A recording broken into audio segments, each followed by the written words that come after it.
नमस्कार। हम रिंकू तिवारी जिला गोपालगंज बिहार से हैं। अभी हम दुबई में रहेले। आप लोग के जनेऊ के गीत अभी हम सुनाए। आप लोग के बहुत सारा जनेऊ के गीत जौन हम सुनौले रहनी वो सबको बहुत पसंद आयल। वो पे सब लोग बहुत लाइक कैले बा, बहुत लोग कमेंट करेला तो हमरा के बहुत अच्छा लागेला। पर्सनली हम सबको के कमेंट पढ़ेनी और रिप्लाई भी देनी। तो शायद आशा बा कि अभी हम जौन गीत गायब शायद आप लोग के पसंद आई।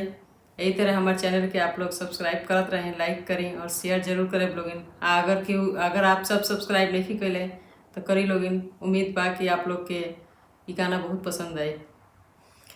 चुनी चुनी भाभी लडुआ बानेली रेणु ननद के पठावे ली।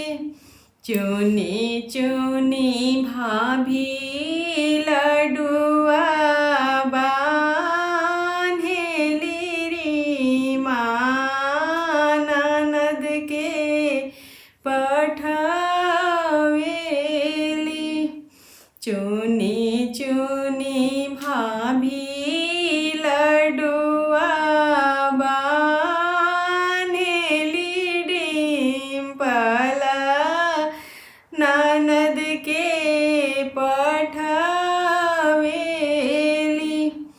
ननदो सगरी लडुआ खाई गईली बोलले नाही आवेली।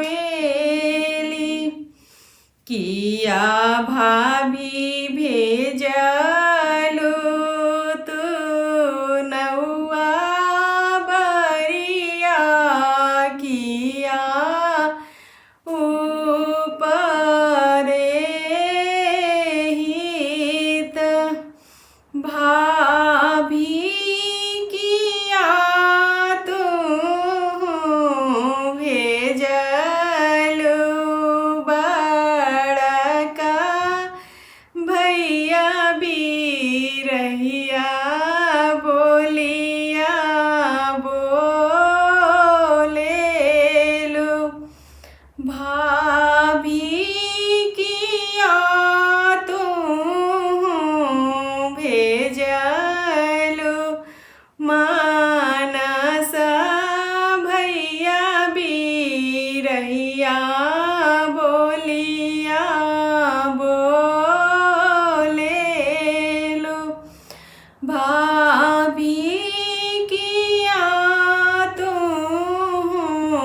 भेजलू श्लोक बाबू बीरहिया बोलिया बोलेलू। नाही ननदो भेजबो में नौआ बरिया नाही ऊपरे हित। ननदो नाही हम भेजबो बड़का भैया अपना ही से आवो।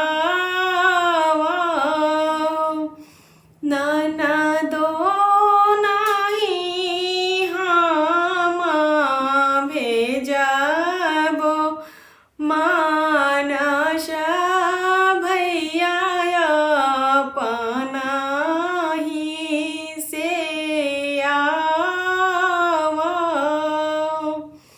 ननदो नाही हम भेजबो भतीजवा अपना ही से आवो। पूर्व के चांद पश्चिम जाई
करिया